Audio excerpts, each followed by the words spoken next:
The painting birds. As you know, my English is a very modest. To confirm this thesis, I will use a text by Louis Begley. I have always done whatever needed to be done, and have usually gotten my way.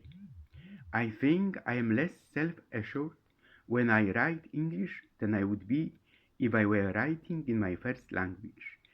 I have to test each sentence over and over to be sure that it's right, that I haven't introduced some element that isn't English. I have no interest in writing confessions, in deliberately baring myself to my readers. I prefer to remain behind a screen. Quote end. And now, what today would I like to talk to you about? The crew must try to survive on an ancient abandoned planet in the latest horror novel by S.A. Barnes, the acclaimed author of Dead Silence. A desolate planet, a hidden past, mortal danger.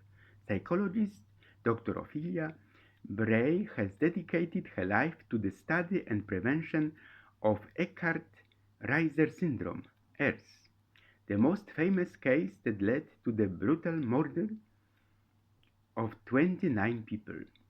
It's personal for her, and when she's assigned to a small exploration crew that recently suffered the tragic death of a colleague, she wants to help. But as they begin to settle on the abandoned planet, it becomes clear that the crew is hiding something. And Ophelia's crewmates are far more interested in exploring the incredible ancient planet and unraveling the mystery behind the previous colonists' hasty departure than in opening up to her. That is, until they discover that the pilot has been brutally murdered. Is this the beginning of Ophelia's worst nightmare, a wave of violence and mental deterioration from the earth, or something even more sinister? Fearing that history will repeat itself, Ophelia and the crew must work together to find out what's happening. But trust is hard to earn, and the crew aren't the only ones with secrets.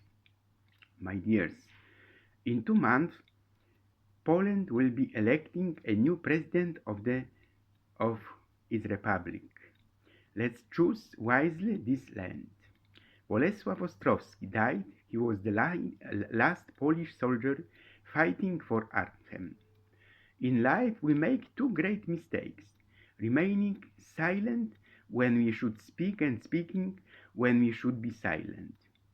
In request, Julia Hartwig prayed, "Give rest to our envy, to our contempt, our pretensions, that fate has not elevated us enough to give us a pure vision, unsuspicious, remind us of the sweetness of childhood, live in the adventure of the day, relive the scenes that we dare not say out loud. Make that what exceeded us does not humiliate us, but arouse gratitude and delight reward those who gave us joy and purifying pain with the art." Saint Sister Faustina on 15 March 1937 wrote, "Today I entered into the bitterness of the passion of the Lord Jesus. I suffered purely spiritually. I learned how terrible sin is. He let me know the full aversion to sin. Inwardly, in the depths of my soul, I learned how terrible sin is, even the smallest, and it tormented Jesus' soul very much. I would rather suffer 1,000 hells than commit even the smallest sin daily." Diary 1016. I am quoting here what is written in the diary immediately after this confession. "The Lord told me I desire to impart myself to souls and fill them with my love.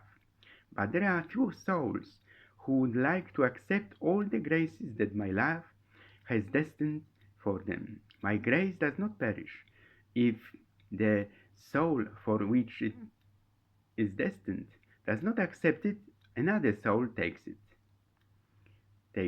Diary 1017. Today marks a year since the Polish poet Ernest Brill is not longer with us. We remember. Let us be close to each other because they are separating us, and every now and then the earth cracks under our feet and scraps mountains, avalanches, walls of the land on which we stand fly away from each other into the darkness with a bang. The poet wrote, let us be close to each other when we are afraid, when any pebble can stir up avalanches. Let us be close to each other when dark mountains suddenly pushes away with their cold bodies.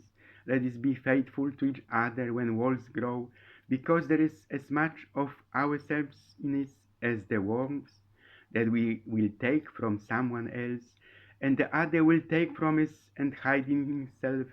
Let us be close to each other because they are separating us. 12 May 1985. Ernest Brill. And then, God willing, we will one day sit in a free Poland, as Adam Asnek prophesied. God willing, we will one day sit in a free Poland, free from golden rye, from rustling forest. God willing, and the day will come, they will never end, for silver ploughs of toilsome torment, stones will still echo on hammers, and with the heart of the plowshare will talk, and from all the stones will still strike a golden sheaf of sparks. So when I watch in the spring evening, in the fog-shrouded greyness of the fields, someone in my heart is forging with an axe my homeland. Thank you for your cooperation, Father Stanisław.